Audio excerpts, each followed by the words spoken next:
بادشاہ نے سختیاں کرنا شروع کی، یہاں تک کہ بادشاہ کے سامنے ایک بڑے دیگ میں تیل رکھا گیا اور کھولایا گیا، گرم کیا گیا۔ ایک مسلمان قیدی کو لا کر کے اس میں ڈال دیا بادشاہ نے، وہ تیل میں جل گئے۔ عبداللہ بن حذافہ کو کہا گیا دیکھ تیرے ساتھ بھی ہم وہی کریں گے، اگر تو دین کو قبول کر لیتا ہے تو ٹھیک ہے۔ وہاں ان کے پاس رخصت تھی، شریعت نے یہ اجازت دی تھی تھوڑی دیر کے لیے اگر چاہو دل سے ایمان نہ نکالو، زبان سے کہہ دیا ہوتا تو جان بچتی، لیکن ان صحابہ نے رخصت پر کبھی عمل نہیں کی، وہ عزیمت پر عمل کرتے رہے۔ کہا اس تیل میں جانے سے مجھے کوئی گھبراہٹ نہیں، مجھے تو جہنم کا خوف لگتا ہے، مجھے تو جہنم کا خوف ہے، اس تیل کا کوئی ڈر نہیں۔ بادشاہ نے دیکھا یہ ٹس سے مس نہیں ہوتا، کچھ بھی نہیں کرتا۔ آخری میں بادشاہ نے کہا تو ایک بار میرے سامنے سجدہ کر لے، میری تعظیم کر لے، میں تجھے چھوڑ دوں گا۔ کہا یہ ناممکن بات ہے، ناممکن ہے، میں ایک ہی خدا کو سجدہ کرتا ہوں، میں تو اپنے نبی محمد صلی اللہ علیہ وسلم کو سجدہ نہیں کرتا، تو تجھے کیسے سجدہ کروں؟ نوجوان صحابی کا ایمان دیکھیں، بادشاہ کے محل میں کھڑے ہو کر جب ان کی آزمائش کا وقت تھا، اور اللہ کہاں سے کیسے بچانا ہے یہ وہ بہتر جانتا ہے۔ اخیر میں بادشاہ نے کہا ایسا نوجوان میں نے اپنی زندگی میں نہیں دیکھا، زندگی میں نہیں دیکھا۔ وہ عیسائی بادشاہ تھا، لاسٹ میں اس نے صرف اتنی بات کہی، اس نوجوان کو دیکھتے ہی یہ کہاں تک ڈٹا رہتا ہے۔ اخیر میں اس نے یہ آپشن دیا کہ ایک بار تو میری پیشانی کو چوم لے، میں تجھے چھوڑ دوں گا۔ کہا میرے سارے ساتھی مسلمانوں کو، کہا سب کو چھوڑ دوں گا۔ حضرت عبداللہ بن حذافہ نے کہا ایک بار پیشانی چوم لینے سے کیا ہے؟ وہ گئے اور اس کی پیشانی کو چوما، اور بادشاہ نے صرف اتنی بات پر ان کو بھی آزاد کیا، پورے مسلمان قیدیوں کو بھی آزاد کیا۔ جب وہ مدینہ لوٹ آئے، حضرت عمر فاروق رضی اللہ تعالیٰ عنہ کو یہ واقعہ سنانے لگے۔ حضرت عمر اپنے خلافت کے تخت سے اتر آئے، کہا اے عبداللہ لاؤ تمہارا ماتھا میں چومتا ہوں۔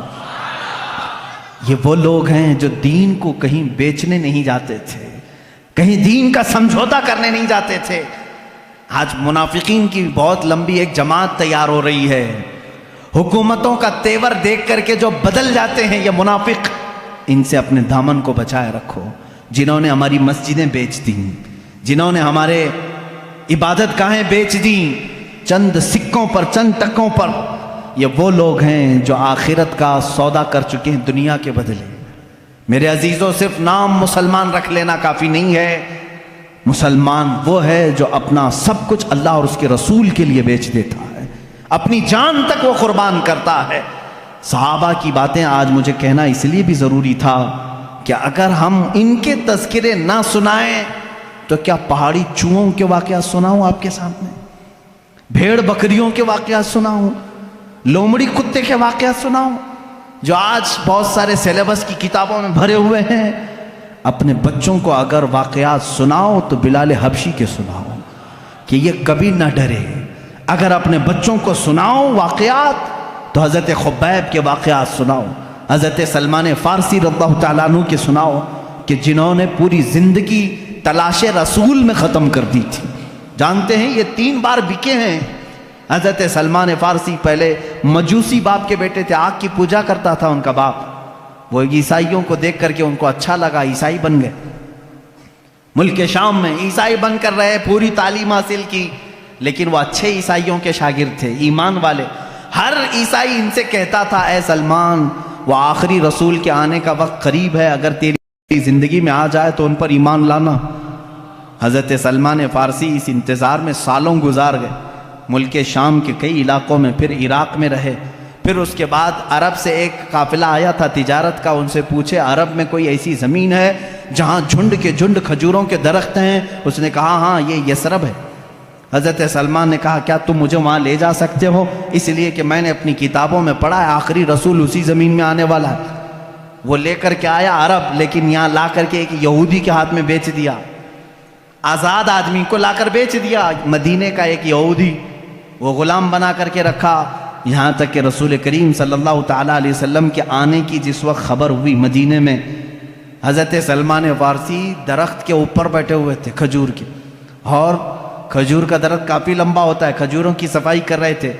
ان کا آقا اور اس کا بھتیجا دونوں نیچے بات کر رہے تھے، ارے سنا ہے مدینے میں محمد صلی اللہ علیہ وسلم آئے ہیں جو یہ کہتے ہیں میں اللہ کا آخری رسول ہوں۔ وہ دونوں بات کر رہے تھے، اتنا سن کر کے وہ وہیں سے اچھل کر آ گئے، نیچے آ گئے۔ کیا کہا تم نے؟ ان کے مالک نے ان کو کہا تو غلام ہے، ہمارے آقاؤں کی بات میں کیا سننے آیا ہے؟ تو اپنے کام پر لگ۔ ان کو نہیں بتایا۔ حضرت سلمان فارسی کو اسی دن سے بے قراری لگ گئی۔ حضور اکرم صلی اللہ تعالیٰ علیہ وسلم جب مدینے میں آئے، یہ تو تورات اور انجیل پڑھے ہوئے تھے حضرت سلمان، ان کو علامتیں بھی معلوم تھی، آخری رسول کی علامتیں کیا ہے۔ آئے مدینہ طیبہ میں حضور صلی اللہ تعالیٰ علیہ وسلم کو، اب دیکھیں ان کے پاس 3 علامتیں تھیں، وہ ڈھونڈنے کے لیے آئے، پہلے ابھی ایمان لائے نہیں تھے۔ ایک دن کھجوریں لے کر کے آئے، حضور سے کہا یہ صدقے کی کھجوریں لے لیں۔ حضور نے لیا اور سب کو بانٹ دیا، ایک بھی نہیں کھایا۔ حضرت سلمان نے مسکرایا، انجیل میں لکھا ہے وہ رسول صدقہ کبھی نہیں کھائے۔ دوسرے دن کھجوریں لے کر کے گئے اور کہا یا رسول، یہ حضور صلی اللہ علیہ وسلم کے پاس کہ یہ ہدیہ ہے آپ لیں۔ حضور نے وہ بھی کھایا بھی اور سب کو بانٹا بھی۔ سلمان فارسی کہتے ہیں یہ بھی کتابوں میں لکھا ہے وہ آخری رسول ہدیہ قبول کرتے ہیں اور صدقہ قبول نہیں کرتے۔ تیسرے دن ایک اور علامت انہیں دیکھنی تھی۔ حضور صلی اللہ تعالیٰ علیہ وسلم کے جسم اقدس پر ایک چادر تھی، تہبند تھی، ایک جنازے میں شریک تھے حضور۔ یہ سلمان فارسی تیسرے دن ایک اور نشانی دیکھنے کے لیے کبھی آگے آتے تھے، کبھی پیچھے، ادھر ادھر آتے تھے۔ جنازے سے جب فارغ ہوئے، وہ جس نشانی کو ڈھونڈنے آئے تھے حضور صلی اللہ تعالیٰ علیہ وسلم نے خود ان کو بتایا، اے سلمان 2 دن تو نے دیکھ لیا، آج تیسرے دن جو دیکھنے آئے ہو یہ عالم الغیب رسول تھے۔ تیسرے دن جو تم دیکھنے آئے ہو، اپنی چادر ہٹائی، اپنے کندھوں سے چادر ہٹائی۔ میرے آقا صلی اللہ تعالیٰ علیہ وسلم کے دونوں کندھوں کے بیچ میں مہر نبوت تھی۔ ایک مہر نبوت انڈے کی شکل کی، اتنی تیز روشنی اس میں سے ہوتی تھی کہ لوگ دیکھنے والے دیکھتے رہ جاتے، وہ خاتم النبیین کی مہر تھی۔ حضرت سلمان نے کتاب میں وہ بھی پڑھا تھا کہ وہ آخری رسول کے دونوں شانوں کے بیچ میں مہر ہوگی ختم نبوت کی۔ حضور صلی اللہ علیہ وسلم نے چادر ہٹائی اور کہا اے سلمان تم یہی دیکھنے کے لیے آئے تھے؟ حضرت سلمان فارسی نے کہا ہاں، میں تو ایک دیکھنے کے لیے آیا تھا، آپ نے 2 دکھائے ہیں۔ کہا کیا؟ کہا میں تو صرف ختم نبوت دیکھنے آیا تھا اور آپ نے اپنا علم غیب بھی بتایا ہے۔ کلمہ طیبہ پڑھا، اسلام میں داخل ہوئے۔ صحابہ اکرام اپنی زندگی پوری تلاش میں رہے ہیں اور اس ماہتاب رسالت کو اور آفتاب نبوت کو ذرہ برابر کھونا نہیں چاہتے تھے۔ کسی حالت میں وہ حضور صلی اللہ علیہ وسلم کی محبت کو کسی کے ہاتھ بیچنا نہیں چاہتے تھے۔ حضرت سعد رضی اللہ تعالیٰ عنہ جنگ خندق میں گئے ہیں زرہ پہن کر کے، زرہ لوہے کا لباس ہوتا تھا اور اتنا لباس کہ اس سے جسم پر آنے والے تیر نہ لگیں حضرت سعد، لیکن ان کا زرہ کا لباس چھوٹا پڑ گیا، ہاتھ کھلے رہ گئے۔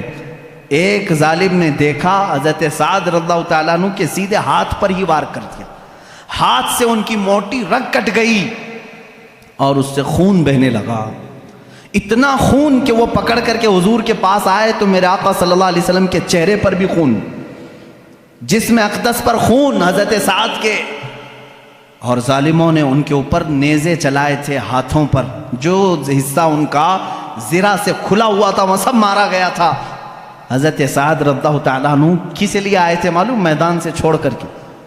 یہ وہ صحابی ہیں، میں آپ کو بتاؤں، حضور صلی اللہ تعالیٰ علیہ وسلم پر اس وقت ایمان لائے تھے جب میرے آقا ابھی مکہ میں ہی تھے۔ یہ مدینے کے ہیں رہنے والے حضرت سعد۔ مکہ میں حضور اکرم صلی اللہ علیہ وسلم پر 2 سال ایسے بھی آئے کہ پورے مکہ والوں نے حضور کا بائیکاٹ کیا تھا، آپ کے پورے خاندان کا، کہ ان سے کوئی بات چیت نہیں کرے گا، لین دین نہیں کرے گا، کھانا پانی ان کے ساتھ، رشتہ داری کچھ نہیں کریں گے، سوشل بائیکاٹ کیا گیا تھا۔ یہ 2 سال تک چلا تھا اور یہ 2 سال میرے آقا صلی اللہ علیہ وسلم کے گھر والوں پر اتنے سخت تھے، خود میرے آقا صلی اللہ علیہ وسلم نے فرمایا کئی دن ایسے آئے کہ چمڑے ہم نے گرم پانی میں بھگو کر کے کھائے، درختوں کے پتے اس دوران کھائے، کھانے کی کوئی چیز نہیں رہ جاتی تھی مکہ میں 2 سال تک۔ پھر مکہ والوں کو ہی رحم آ گیا، پھر انہوں نے یہ بائیکاٹ ہٹا لیا تھا۔ ان 2 سالوں میں حضرت سعد جو مدینے میں تھے، مالدار بھی تھے، ان 2 سالوں میں حضرت سعد نے بھی چمڑے کھائے، اور پتے کھائے۔ آپ سے کہا جاتا کیوں یہ کھاتے ہو؟ کہتے کہ محمد عربی صلی اللہ تعالیٰ علیہ وسلم محصور ہیں، ان کا محاصرہ کیے، بائیکاٹ کیے گئے ہیں، جب ان کے ہاں کوئی نرم غذا نہیں پہنچتی تو کیا مجال سعد اپنے حلق میں کوئی نرم غذا گزارے؟ یہ وہ صحابی تھے جب جنگ خندق کے موقع پر ان کی رگ کاٹی گئی تو دوڑ کر کے حضور کے پاس آئے، کہا یا رسول اللہ صلی اللہ علیہ وسلم میری زندگی کا صرف ایک ہی مقصد تھا، قریش آپ کا جو خاندان ہے، قریش خاندان جتنی تکلیفیں آپ کو دیے ہیں میں نے طے کر لیا تھا، ہر ایک سے چن چن کے میں بدلہ لوں گا، مقابلہ کروں گا۔ یا رسول اللہ میں صرف یہ چاہتا ہوں اگر اب اس کے بعد بھی جنگیں ہونے باقی ہیں، جنگ خندق کے بعد قریش سے اور بھی جنگیں ہونا باقی ہے، تو صرف اتنی دعا کر دیں کہ میری زندگی اور طویل ہو جائے تاکہ میں آپ کے ان دشمنوں کا مقابلہ کروں۔ اور یا رسول اللہ صلی اللہ علیہ وسلم اگر اس کے بعد قریش سے کوئی جنگ ہونا باقی نہیں ہے تو زخم اتنے ہو چکے ہیں، میرے آقا میری شہادت کی دعا کرتے۔ اتنی دعا کے لیے لوٹ آئے اور خون پورا حضور صلی اللہ علیہ وسلم کی جسم ناز پر تھا۔ حضور اکرم صلی اللہ تعالیٰ علیہ وسلم کو اس جنگ سے لوٹنے کے وقت جانتے ہیں، جبرائیل امین آئے، بیچ راستے میں کہتے ہیں یا رسول اللہ صلی اللہ علیہ وسلم رب تعالیٰ کا حکم ہے کہ یہیں سے آپ دوسرے جہاد کے لیے نکل پڑیں۔ جہاد میرے عزیزوں کوئی میدان کا کھیل نہیں ہے کہ تھوڑی ادھر ادھر کبڈی کھیلی اور پسینہ بہہ گیا، یہ جان ہتھیلی پر لے کر دشمنوں کے سامنے کھڑے رہتے، نہ جانے کب ہماری گردن کندھوں سے الگ ہو جائے۔ ان میدانوں میں یہ شہسوار بغیر کسی خوف کے جاتے تھے، نکلے ہیں ایک جہاد سے جس میں سخت ترین صحابہ زخمی بھی ہیں۔ بیچ راستے میں جبرائیل امین نے جب یہ پیغام پہنچایا، حضور اکرم صلی اللہ تعالیٰ علیہ وسلم نے کہا اے جبرائیل ابھی ایک جہاد سے نکلے، مدینے پہنچے بھی نہیں، گھروں کو گئے بھی نہیں، یہ اگر اپنے زخموں کو ٹھیک کر لیتے بعد میں چلتے۔ جبرائیل امین نے کہا یا رسول اللہ صلی اللہ علیہ وسلم اللہ کی مرضی یہ ہے کہ یہیں سے آپ چلے، میرا مولا بھی ان صحابہ اکرام کے ایمان کو اس طرح امتحانات سے گزارا ہے۔ اللہ کے رسول صلی اللہ علیہ وسلم نے فرمایا میں اپنے صحابہ سے پوچھ لوں، ظاہر سی بات ہے جہاد میں چلنے والے یہ صحابہ ہیں، آج ہمارے ساتھ کون کھڑا رہتا ہے کون نہیں کھڑا ہوتا یہ وقت بتاتا ہے۔ میرے آقا صلی اللہ تعالیٰ علیہ وسلم نے مڑ کر کے صحابہ سے کہا اے میرے نوجوانوں جبرائیل امین آئے تھے، انہوں نے کہا ہے یہیں سے ایک دوسرے جہاد کے لیے چلنا ہے، کیا ہے تمہارا مشورہ؟ کسی صحابی نے یہ کہا کہ یا رسول اللہ تھک گئے ہیں، کپڑے پھٹ گئے ہیں، زخم آ گئے ہیں، گھر جائیں، بیوی بچوں سے بات کریں، مرہم پٹی کریں۔ نہ، رسول کریم صلی اللہ علیہ وسلم نے جب مشورہ لیا تمہارا کیا ارادہ ہے؟ صحابہ کہتے ہیں یا رسول اللہ دیر کس بات کی، چلے یہیں سے چلتے۔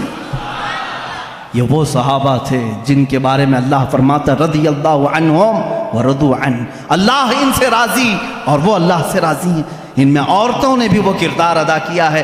احد کے موقع پر ایک خاتون ایسی ہیں دوڑی دوڑی میدان احد چلی آ رہی ہیں، جنگ احد ہوئی ہے، جنگ احد ہوئی 3 ہجری، اس وقت ایک خاتون مدینے سے دوڑتی ہوئی جا رہی ہے۔ مسلمانوں کو اس جنگ میں شکست ہوئی تھی، آخر میں 70 صحابہ شہید ہوئے تھے۔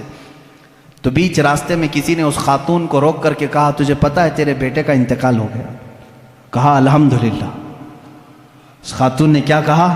الحمدللہ۔ آگے بڑھنے لگے، ایک صاحب نے اور پکڑ کر کہا اے خاتون تجھے معلوم ہے تیرے شوہر کا انتقال ہو گیا؟ الحمدللہ۔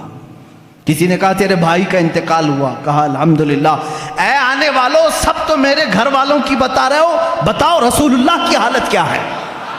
میں جو دیکھنے جا رہی ہوں میرے آقا کی صحت کو دیکھنے جا رہی ہوں، یہ نہیں کہ بیٹا گیا تھا، بھائی گیا تھا، میرا شوہر گیا تھا، سب ان کی خیریت بتانے آ رہے ہیں، میرے نبی کی خیریت بتاؤ۔ لوگوں نے کہا وہ صحیح سلامت ہے۔